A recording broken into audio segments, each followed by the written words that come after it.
खास मेहमान हमारे साथ अभी तक जुड़े हैं, 5 जुड़ने वाले हैं हमारे साथ। अजय आलोक प्रवक्ता भारतीय जनता पार्टी के जुड़ गए हैं, अभय दुबे जी प्रवक्ता कांग्रेस पार्टी के जुड़ गए हैं, अनुप्रिया यादव प्रवक्ता जेडीयू की जुड़ेंगी, सुबोध मेहता आरजेडी के प्रवक्ता जुड़ गए हैं, वारिस पठान हमारे साथ एआईएमआईएम के जुड़ेंगे। अजय आलोक जी, बार बार आप लोग कह रहे हैं कि राहुल जी ने तेजस्वी का नाम नहीं लिया, तेजस्वी जी उनको पीएम बना रहे हैं। ये सच है कि राहुल गांधी ने खुलकर सीएम का नाम है, बल्कि उससे ज्यादा तो अखिलेश यादव कह रहे थे। लेकिन आपकी पार्टी में, आपके गठबंधन में क्या चल रहा है? यहाँ तो चिराग पासवान भी चुनाव लड़ना चाहते हैं, नीतीश कुमार का नाम करें, और सबसे पहले यही सवाल पूछा जा रहा है कि जो शिंदे साहब के साथ हुआ उसकी तैयारी तो नहीं है बिहार में। अजय आलोक जी, अभी मैं आपका शो देख रहा था, जस्ट आपके शो के पहले साहिर जी तमाम शिंदे साहब से सवाल पूछ रहे थे। शिंदे साहब आराम से फडणवीस जी का नाम ले रहे, सब कुछ कर रहे हैं। तो हमारे गठबंधन में गड़बड़ कहाँ है? चाहे महाराष्ट्र हो, चाहे बिहार हो, पूर्वोत्तर से पश्चिम देख लीजिए, उत्तर से दक्षिण देख लीजिए, हमारे यहाँ कोई गड़बड़ नहीं है। जना जी, बाय द वे, आपने जब राहुल गांधी जी का नाम लिया तो मुझे याद आ गया अचानक, वो 11 साल पहले एक पत्रकार ने इंटरव्यू में उनसे पूछा, क्या आप मोदी जी को अपने लिए एक चैलेंजर के रूप में देखते हैं? तो उन्होंने जवाब दिया, मैं देखता हूं महिलाओं को सशक्तिकरण कैसे किया जा सकता है, मैं देखता हूं महिलाएं कैसे आगे आए। फिर पत्रकार ने पूछा, क्या आप मोदी जी को कांग्रेस के लिए चुनौती देखते हैं? क्या आपका यूपीए का सुपड़ा साफ हो जाएगा? मैं देखता हूं कांग्रेस के पीछे महिलाएं कैसे खड़ी हों, मैं देखता हूं कि महिलाएं कैसे आगे आए। उसी तरह का जवाब इस बार भी था। सवाल बड़ा साफ था, आज तक के पत्रकार नहीं पूछा था कि आप तेजस्वी यादव को महागठबंधन का मुख्यमंत्री क्यों नहीं बनाते हैं? कितनी बड़ी अच्छी केमिस्ट्री चल रही है, बड़ी अच्छी ज्योग्राफी चल रही है, हम लोग ज्योग्राफी नाप रहे हैं, बिहार की बाउंड्रीज देख रहे हैं, बड़ा अच्छा सामंजस्य है, बड़ा अच्छा तालमेल है। देखिए मुझे भी हंसने लगे, कितना अच्छा तालमेल इनका इनके नेता से है। दरअसल इनके नेता को कुछ आता ही नहीं, लेकिन अजय बाबूजी, उसको आप भी गठबंधन तो मेरे संभालना भी सवाल नहीं से आता। भाग गए। अजय मैं सवाल से बाबूजी, नहीं भागा। अरे आप भी तो अरे नीतीश कुमार पे बोलिए। अरे नीतीश कुमार हमारे नेता है, उनके नेतृत्व में चुनाव लड़ना है, हमारे मुख्यमंत्री हैं, और क्या सुनना है आपको? प्रधानमंत्री बन नहीं सकते हैं, इससे ज्यादा कुछ हम कर नहीं सकते हैं। चिराग जी हम तो चुनाव पूरे लड़ेंगे तो कौन से पद के लिए? क्या चीज अंजन जी, फिर से कहिए। चिराग जी अगर चुनाव लड़ेंगे, उन्होंने कंफर्म किया मुझे, मैं 2 बार इंटरव्यू कर चुकी हूँ, चिराग जी चुनाव लड़ेंगे तो कौन से पद के लिए? वो तो चिराग जी जाने, मुख्यमंत्री पद की तो वैकेंसी है नहीं एनडीए में। चिराग जी को अगर बिहार चुनाव लड़ना है, बिहार में पार्टी देखना है, तो ये उनकी इच्छा है। अच्छा, आप तो बिहार के ही नेता हैं। अभी तक जो जानकारी आ रही है उसके मुताबिक एनडीए में जो चौथे नंबर का ग्राफिक्स है दिखा दीजिए। जेडीयू 102 से 103 सीटों पर लड़ सकती है, बीजेपी 100 से 102 सीटों पर, एलजेपी 25 से 28 सीटों पर, और हम पार्टी 6 से 7 सीटों पर, आरएलएम 4 से 5 सीटों पर। ये सूत्रों के हवाले से खबर है। क्या आज सीट शेयरिंग पर फाइनल डिसीजन हो रहा है क्या? सूत्र के हिसाब से 200, आपके सूत्र के हिसाब से कम में 134 सीट, 234 सीट का आंकड़ा आता है, ज्यादा से ज्यादा में 246 का आता है। दोनों आंकड़े गलत हैं, क्योंकि बिहार में सीट है सिर्फ 243। आपके दोनों अपर एज सूत्रों के लोअर हिसाब एज से सब कहा जा रहा है ना, अपर एज लोअर एज। अरे अपर एज में भी तो 243 के ऊपर थोड़ी ना पहुंचा दीजिएगा, फिर तो 300 पहुंचा दीजिए। पर ये भी दिलचस्प है ना, सूत्रों की कुछ खबर आपको अच्छी लगती है, सूत्रों की कुछ खबर आपको बेकार लगती है। ये वाली ठीक है कि नहीं, बताइए ना। मुझे कोई खबर, मैं सूत्रों का, अंजना जी, सूत्रों का मैं बहुत सम्मान करता हूं, आपको पता है, मुझे कोई खबर बेकार नहीं लगती, लेकिन सूत्र कम से कम 243 में तो रहे। एक सूत्र 235 पे जा रहा है, दूसरा सूत्र 246 पे जा रहा है, तो मैं कैसे मान लूं? और by the way, seat sharing की बात तो अभी शीर्ष नेताओं में शुरू ही नहीं हुई है। हम में आने में बहुत आराम से हो जाएगा। लोकसभा में देखिए 5 मिनट भी नहीं लगा, अगले दिन कैंडिडेट उतर गए। यहाँ पे भी ऐसा ही होने वाला है। ये 243 से ज्यादा कैसे है? एक सेकंड, अपर एज लेके आप 243 कह रहे हैं क्या? 243 से ऊपर तो नहीं है? 25 6 31, 31 4 35, और ऊपर से 37 137 हो रहा है। 28 7 35, 35 5 40, 40 अरे लोअर एज भी तो हो सकता है, लोअर एज भी तो हो सकता है, बीच बीच का। अपर एज में 245 है, लोअर एज में 25 227, 27 33, 33 37, भाई आगे बढ़ा, चला 237 है। इसे मेरी मैथमेटिक्स ठीक है, मैथमेटिक्स आपकी ठीक है, लेकिन ये लोअर एज भी हो सकता है, और थोड़ा सा अगर डेटा एनालिसिस ठीक रहता है तो आप समझ जाते हैं कि कहीं भी इसके बीच में हो सकता है। वापस टॉपिक पर आते, छोड़िए इसको, हटाइए। सीट शेयरिंग पर भी आज बात हो रही है क्या? बिल्कुल नहीं, अभी नहीं, बात होगी, आपको पता चल जाएगा, हम लोग घोषणा करेंगे। बात क्या करनी है? बात तो सब किया कराया रखा हुआ है। एनडीए में कोई इश्यू कंफ्यूजन है ही नहीं। अभी देखिए मैं विधानसभा सम्मेलन से आ रहा हूँ, पांचों दल सारे कार्यकर्ता जुट के एक साथ बात कर रहे थे क्या करना है कैसे करना है, और लोगों ने बड़ी इंटरेस्टिंग बात कही। नहीं चर्चा सुनिए ना believe अजय नहीं जी आप बात पूरी पूरे कीजिएगा। बिहार में अजय जी चर्चा एक बार चल सीट रही है। शेयरिंग पे रहते हैं, सुनिए ना, इस बार मामला इसलिए अलग होगा क्योंकि पिछली बार का एक बार 2020 का विधानसभा चुनाव का सबका स्ट्राइक रेट दिखा देते हैं। उसके बाद अभय जी आ रही हो आपके पास, सबका strike rate. Bharatiya Janata party कितनी सीटों पर लड़ी थी? 110 सीटों पर लड़ी थी और 74 आप जीते थे, 67% हाईएस्ट आपका स्ट्राइक रेट था। जेडीयू 115 पर लड़ी थी और 43 वो जीते थे, 37%। आपका लगभग आधे का उनका स्ट्राइक रेट था। लेकिन पिछली बार गौर करने वाली बात यह थी कि चिराग पासवान आपके साथ नहीं थे, और इस बार चिराग पासवान को अगर आप उनके 100% लोकसभा के स्ट्राइक रेट को देखते हुए 25 से 28 सीटें देते हैं तो सबका मामला जो है यहां पर अलग होगा। ये सब तो फैक्टर इन करना ही पड़ेगा ना। एक बार महागठबंधन का भी दिखा दीजिए, जिसमें ये देखिए आरजेडी 144 पर लड़ी थी, 75 जीती थी, 52% स्ट्राइक रेट था। कांग्रेस पार्टी का 27% स्ट्राइक रेट था, लेफ्ट का 55% स्ट्राइक रेट। हाँ, छोटा सा जवाब अजय आलोक जी, फिर आगे बढ़ेंगे। मैं बस दो चीज कह रहा हूं कि अंजना जी, निश्चित तौर पे गठबंधन में सिर्फ चिराग नहीं आए हैं, गठबंधन में इस बार उपेंद्र कुशवाहा भी आए हैं जो पिछली बार अलग लड़े थे। आप ये मत भूलिए कि एनडीए में सर फुटबॉल इसलिए नहीं होता है कि 2019 में हम सबसे बड़े दल थे, हम 31 सीटें जीते हुए थे। उसके बावजूद भी जब जेडीयू से गठबंधन हुआ हमने खुशी खुशी अपनी जीती हुई सीट दे दी। दिल बड़ा होना चाहिए, दिल बड़ा होना चाहिए। अभय दुबे जी, दिल बड़ा होना चाहिए वो कह रहे हैं। आप लोगों का दिल कितना बड़ा है? यहां तेजस्वी यादव पीएम बना रहे हैं राहुल गांधी को, और अभय जी राहुल गांधी जी ने कमिटमेंट ही नहीं दिया। उससे ज्यादा तो अखिलेश जी जाके बोले कि तेजस्वी यादव ही चेहरा होना चाहिए। क्या झिझक क्या है? तेजस्वी यादव को सीएम बनाइए, जनता के बीच में कहते अच्छा मैसेज जाता। अंजना जी, भारतीय जनता पार्टी का ना मैथमेटिक्स अच्छा है ना केमिस्ट्री। पहले ये साफ कर दूं, कोई महाराष्ट्र दोहराने जा ही नहीं रहा है। बिहार ने मन बना लिया है, जागरण का शंख फूका जा रहा है। देखो, तपस्वी और यशस्वी का रथ आ रहा है। जो तेजस्वी और तपस्वी की जोड़ी है, तपस्वी यानी राहुल गांधी और तेजस्वी यादव, ये दोनों ही यशस्वी होंगे बिहार में। बिहार में महागठबंधन ने दृढ़ता से उन मुद्दों को रेखांकित किया है जिन पर बात होनी चाहिए। प्रधानमंत्री जी को देखिए, उत्तर प्रदेश जाएंगे तो शमशान कब्रिस्तान। आपने भी अभय जी वही किया। बिहार आएंगे मेरे ना? सवाल से एकदम ही आप स्लिप रोड पे निकल गए साइड में। अरे सर, मेरे सवाल का तो जवाब दीजिए। यहाँ तेजस्वी जी बड़ा दिल दिखाकर राहुल गांधी जी को पीएम बनाने का आह्वान कर रहे हैं वोटर अधिकार यात्रा में, और राहुल जी ने जनता से कहा ही नहीं कि तेजस्वी जी को सीएम बनाइए। क्यों भाई, झिझक क्यों है? ये सवाल तेजस्वी जी से पूछा गया था, मैं प्रेस कॉन्फ्रेंस में था। तेजस्वी जी ने बहुत अच्छा जवाब दिया इस प्रश्न का। तेजस्वी जी ने कहा कि बिहार का इस बार मुख्यमंत्री होगा जो 3.5 करोड़ लोगों को, जिन लोगों ने पलायन पर मजबूर कर दिया, वो प्रतिनिधित्व करेंगे, मजदूरी के लिए मजबूर कर दिया। उन 9 करोड़ लोगों को जिनकी आमदनी नीतीश और भारतीय जनता पार्टी की सरकार ने 67 रुपए रोज कर दी, वो नेतृत्व करेंगे इस बार बिहार का। वो बिहार की महिलाएं और बच्चे नेतृत्व करेंगे जो अपराधियों के हवाले झोंक दिए गए। अभय जी, वो युवा नेतृत्व करेंगे जिनको बेरोजगारी। मैंने देखा है चुनावों के वक्त आप अपनी पार्टी की तरफ से बहुत मेहनत करते हैं। एक सेकंड, चाहे वो उत्तर प्रदेश हो चाहे झारखंड हो, मैंने आपको देखा है ग्राउंड पर काम करते हुए, अभय दुबे जी देखा है। लेकिन महाराष्ट्र में आपको बड़ा अच्छा लग रहा था जब मैंने एकनाथ शिंदे का जिक्र किया। आपको पता है अभय जी, आप लोगों ने महाराष्ट्र में जो चूक की, आप लोगों ने कोई चेहरा सामने नहीं किया। उद्धव ठाकरे जी की पार्टी ये मानती रही कि उनको आप लोग सीएम कैंडिडेट बनाएंगे। ये कांग्रेस पार्टी की जो राज्यों में कई जगहों पर जहां पर उनका वर्चस्व उतना नहीं भी है, स्ट्राइक रेट देखिए ना आप अपना लगातार का, वहां पर जो आपकी जो महत्वाकांक्षाएं आ जाती हैं चुनाव के पहले अपने ही सहयोगी दलों के साथ, वो चिंता का सबब नहीं होनी चाहिए। महाराष्ट्र का उदाहरण अपने लिए भी तो देखिए। कोई महत्वाकांक्षा नहीं आड़े आती किसी दल की। हम जितन राम मांझी और चिराग पासवान जी जैसे आपस में लड़ नहीं रहे।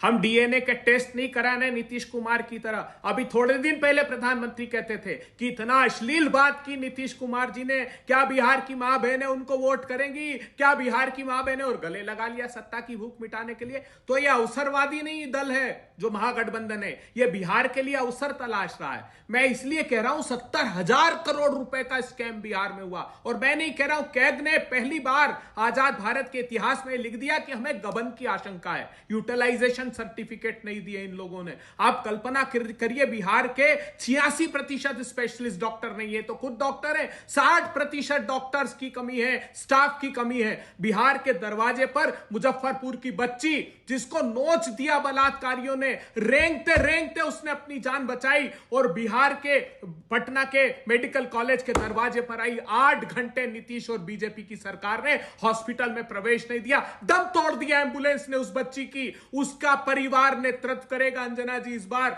बहुत रोष है। और ये जो आप महाराष्ट्र का जिक्र कर रही हैं, दूसरे प्रांतों का वोट चोरी की सरकार, इससे बड़ा कोई खुलासा हो सकता है? हाँ प्रधानमंत्री जी, मां मुद्दा होगा। आप बिहार में आते हैं तो मुद्दा घुसपैठिया और गाली को बनाते हैं। ठीक है, उसी नियम से फिर कर्नाटक में भी वोट चोरी की सरकार है। मीरा का उसी नियम से कर्नाटक में भी वोट चोरी की सरकार है। जो पे आपने मार डाला, उसी नियम से कर्नाटक में भी वोट चोरी की सरकार है। में वोट चोरी का इससे बड़ा खुलासा अंजना जी, उससे बहुत अधिक सीटें मिलती अगर वोट चोरी नहीं हुई होती इन प्रांतों में और केंद्र की सरकार में। ये जो बैसाखियों पर दिख रही मोदी सरकार, 4 चरण तक वाराणसी में पीछे थे कि नहीं थे प्रधानमंत्री? अजय आलोक जी, छोटा सा जवाब, फिर मैं अन्य मेहमानों के पास जाऊंगी। और इसमें अजय आलोक जी, एक सवाल मैं ये भी जोड़ रही हूं कि अभी ये जो सीए का कार्ड आप लोग लेकर आए हैं, मकसद क्या है इसके पीछे? अंजना जी देखिए, हिंदू कार्ड। आदमी को पहले दुख होता है, वो दुख ही रहता है, बहुत दिन तक शॉक में जाता है। उसके बाद जब उसको रियलाइज होता है कि मुझे दुख होने लगा है, तो उसका वो विलाप करना शुरू करता है, जैसे अभी पूरी कांग्रेस पार्टी विलाप कर रही है। कुछ मेहनती वर्कर होते हैं अबे भाई, जैसे पिछले 10 साल से लगे हुए कांग्रेस को चमकाने में, लेकिन कांग्रेस को चमकाने के चक्कर में चश्मे का 10 नंबर चढ़ गया, और ऐसा चढ़ा कि पूरी की पूरी नजर बदल गई बिहार के बारे में। क्यों घृणा है भाई बिहार से आपको? इतने अच्छी सड़कें हैं, 24 घंटा बिजली है, आपके मध्य प्रदेश में नहीं रहती होगी, जो कि हमारी सरकार है 24 घंटे क्लेम नहीं कर सकते हैं, बिहार क्लेम करता है। आपको बिहार से क्यों नफरत है? यहाँ के बैठे हुए हैं, उसके बाद भी बिहार को गाली दे रहे हैं, बिहार की धरती पे बैठ के। लॉ एंड ऑर्डर इतना है कि रात में 12 से 1 बजे कहीं भी आ सकते हैं, घूमे रात भर घूमते रहते हैं बिहार में, तब भी बिहार को कोस रहे हैं।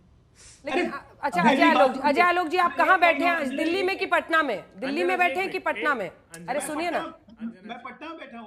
पटना में बैठे हुए आपको उनके चश्मे का पावर दिख रहा है, कुछ भी मतलब अपने अभय जी स्टाइल में चश्मा लगाते हैं। अरे चश्मे की मोटाई नहीं देखी, स्टाइल आपने भी देखा, मैंने भी देखा है। अंजना जी ने नहीं, इनके चश्मे का मोटापा बढ़ गया है। ये अजय आलोक जी तो सर, अबे भाई एक मिनट में, अजय आलोक, उसको लड़ने की बात नहीं है ना। अच्छा पूरा कीजिए अजय जी, पूरा कीजिए। का मोटापा बढ़ गया। एक लाइन कंप्लीट कर लो। ठीक है, हाँ पूरा कर लीजिए।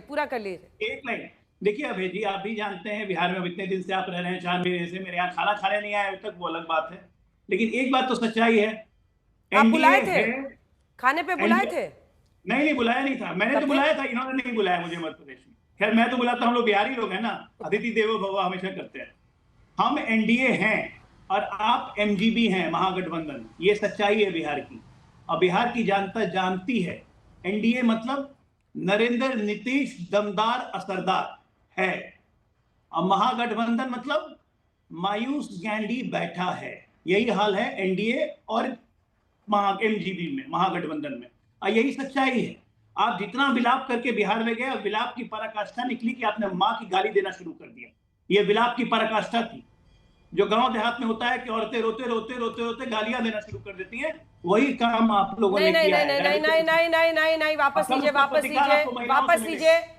लीजिए। गांव की औरतें बैठते गालियां देने लगती हैं, ये सब मत बोलिए। पुरुष गाली नहीं देते हैं क्या? वापस mister Ajay Alok, take it back, please don't stereotype women.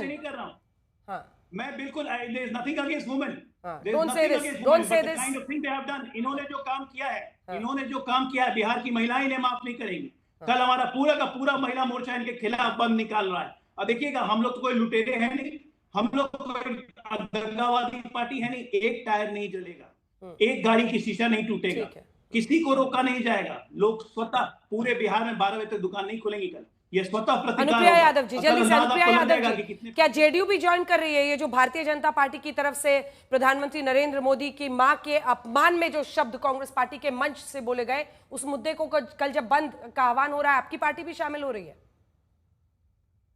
Anjana जी, सर्वप्रथम तो मैं एक बात कहना चाहूंगी कि हमारी बिहार की धरती, जहां पे माँ सीता के का जन्मभूमि है, जहां पे नीतीश कुमार जी के शासन काल में लगातार आधी आबादी को वह आधी आबादी को इस कदर योजनाओं के द्वारा उनको प्रोग्रेस किया गया कि आज बिहार की योजनाओं में अब बिहार के विकास की गाथा लिख रही है। उस धरती पे कांग्रेस के मंच पे आकर के आदरणीय प्रधानमंत्री मोदी जी की स्वर्गीय मां को गाली गलौज कर दिया गया, और ये उम्मीद करते हैं कि हम उस गाली गलौज पे प्रतिक्रिया भी नहीं दें, चुप्पी साध ले और ये माफी भी नहीं मांगे। ये बहुत अभी लंबी लंबी हाँक रहे थे कांग्रेस के प्रवक्ता कि भाई 2 यशस्वी और पता नहीं किनकी यात्रा है। समझिए बिहार आपको क्या जानता है, बिहार जानता है लुटेरे और कौन से फरेबी राजनीतिक की दल से है सरकार। वो? आपके मंच पे था, आपके मंच पे था, आपने कहा कि माफी बताइए ना मांगे कौन सा और राजनीतिक दल आपने का है? सुन लीजिए अभय जी, निकल रहा है अभय जी उस सुन लीजिए ना, राजनीतिक दल का नाम मुझे क्यों पता नहीं है निकल रहा है कि आपके मुंह बात से? जब बताइए ना। महिलाओं की सम्मान की आती है तब आपके हलक से आवाज नहीं निकलती मोदी जी है। भी नहीं क्योंकि बोल रहे अभी उसका नाम। फिलहाल आपकी मंशा मोटी क्या बुद्धि है वाले आलोक जी कि भी नहीं बोल रहे हैं। अभय और सुन लीजिए अभय जी, लुटेरे और फरेबी की जो यात्रा निकली थी ना, वो बिहार की जनता जानती है कि लुटेरा है, एक फरेबी है। अरे और लुटेरे बड़ा आप कहते हैं लोकसभा चुनाव में आपके 70,000 जहां सीटें करोड़ आपकी लूट मिली, लिए। वहां इलेक्शन कमीशन ने आपके पक्ष में कर दिया। क्या भाई मजाक चल रहा है? अरे इलेक्शन कमीशन को किस चश्मे से देखते हैं आप अपने चश्मे से नहीं, देश की जनता के जनमत से समझिए कि देश की जनता ने आपको उखाड़ के फेंका है, क्योंकि आपने बिहार की जनता को जिस तरह से लूटने का प्रयास किया। अंजना जी आप तो जानती हैं बिहार को, और आप आती हैं बिहार में, आप देखती हैं कि नीतीश कुमार जी के शासनकाल में और एनडीए के शासनकाल में किस तरह से बिहार ने प्रोग्रेस किया है। और आपको बताते हुए मुझे खुशी होगी कि बिहार वह प्रदेश है जिसने पूरे देश में पुलिस बल में सबसे नंबर 1 में अगर महिलाएं यहाँ पे हैं। और बिहार में आज अगर हमने जो हमने वादा किया था 10 लाख नौकरी 10 लाख रोजगार, उसमें 24 लाख रोजगार पाने वाली महिलाएं हैं। और अच्छा आपने टोका कि ग्रामीण महिलाएं हैं। आज जीविका के माध्यम से, आशा ममता के माध्यम से हम लगातार अपनी माताओं और बहनों को वो आदर सम्मान दे रहे हैं कि घर की 4 दीवारी से निकलकर बिहार की राजनीतिक में 50% आरक्षण पा करके वो भागीदारी निभा रही है। और ये माँ बहन को गाली दे रहे हैं और माफी मांगने की बजाय अबू जी आप यहाँ पूछ रहे हैं नाम बताइए, पुलिस क्या कर रहा था, आपके मंच के कोऑर्डिनेटर क्या कर रहे थे, उस मंच पे माइक क्यों नहीं बंद किया गया, क्यों लोगों ने ताली बजाई, आप क्यों चुप्पी साधे बैठे? और आप यहाँ दलीली पेश करते हैं। आपके लिए सिर्फ और सिर्फ माई बहन योजना आपके परिवार के अंदर चलता है। और आप जिस और वो मंच का कोऑर्डिनेटर तो ऐसा व्यक्ति था अभय जी जो कि आपकी पार्टी के टिकट पर चुनाव भी लड़ चुका है। मैं आऊंगी आपके पास, आरजेडी के प्रवक्ता मेहता जी आपके पास में आ रही हूं, लेकिन उससे पहले गाली के मुद्दे पर ये खास बातचीत तेजस्वी यादव से हमने की है। गाली का मुद्दा बिहार चुनाव में गरमाया हुआ है। बीजेपी नेता इस मुद्दे को लेकर आरजेडी और कांग्रेस पर चौतरफा वार कर रहे हैं। कल बंद का आह्वान है। हमारे सहयोगी चैनल बिहार तक से बातचीत करते हुए तेजस्वी यादव ने प्रधानमंत्री को गाली देने वाले मामले पर अपनी सफाई दी है, सुनिए। ना हमने कुछ अपशब्द बोला, ना किसी ने बोला। जिस व्यक्ति ने बोला उस पर कार्रवाई होनी चाहिए। और पता चला वो व्यक्ति बीजेपी में भी रहा है, जदयू में भी रहा है, पहली बात। लेकिन इस पे क्या प्रधानमंत्री जी को कहना है? ये प्रज्वल रवन्ना है, 3000 लड़कियों के साथ शोषण किए, इनके प्रधानमंत्री हाथ उठा के प्रचार करते हैं। प्रधानमंत्री ने नीतीश कुमार जी को डीएनए का गाली दिया। डीएनए से भी बड़ा कोई गाली होता है क्या? डीएनए से बड़ा कोई गाली होता है? और माननीय मुख्यमंत्री जी ने प्रधानमंत्री जी को तब चिट्ठी लिखी थी, आपने मेरे डीएनए पर जो टिप्पणी की है उससे मुझे और समाज के एक बड़े तबके को गहरी ठेस पहुंची है। मेरा मानना है कि आपने इन शब्दों से न सिर्फ बिहार बल्कि बिहार से बाहर रहने वाले लोगों ने भी खुद को अपमानित महसूस किया है। मोदी जी, आप जानते हैं कि मेरे पिता एक स्वतंत्रता सेनानी थे और माँ एक सामान्य गृहिणी। मैं बिहार के ग्रामीण परिवेश के एक साधारण परिवार में पला बढ़ा। ये समय नीतीश कुमार जी का चिट्ठी है। डीएनए से भी बड़ा कोई गाली होता है क्या? अब आप देखिए, मणिपुर में नंगे जो है हमारी बहनों को, जो क्या आज तक प्रधानमंत्री ने एक शब्द बोला क्या? महिला पहलवानों का शोषण करने वालों का ये लोग टिकट देते हैं, अब बात करते हैं। क्या बात कर रहे हैं? ये मोदी जी सोनिया जी को कहते हैं जर्सी गाय, थरूर जी के पत्नी को कहते हैं 50 करोड़ की गर्लफ्रेंड, और राहुल जी को कहते हैं हाइब्रिड बछड़ा। ये प्रधानमंत्री जी का देन है, ये प्रधानमंत्री जी की खुद की बोली है। और यही नहीं, एक मेरे पास है प्रधानमंत्री किसको किसको ट्विटर पे फॉलो करते हैं।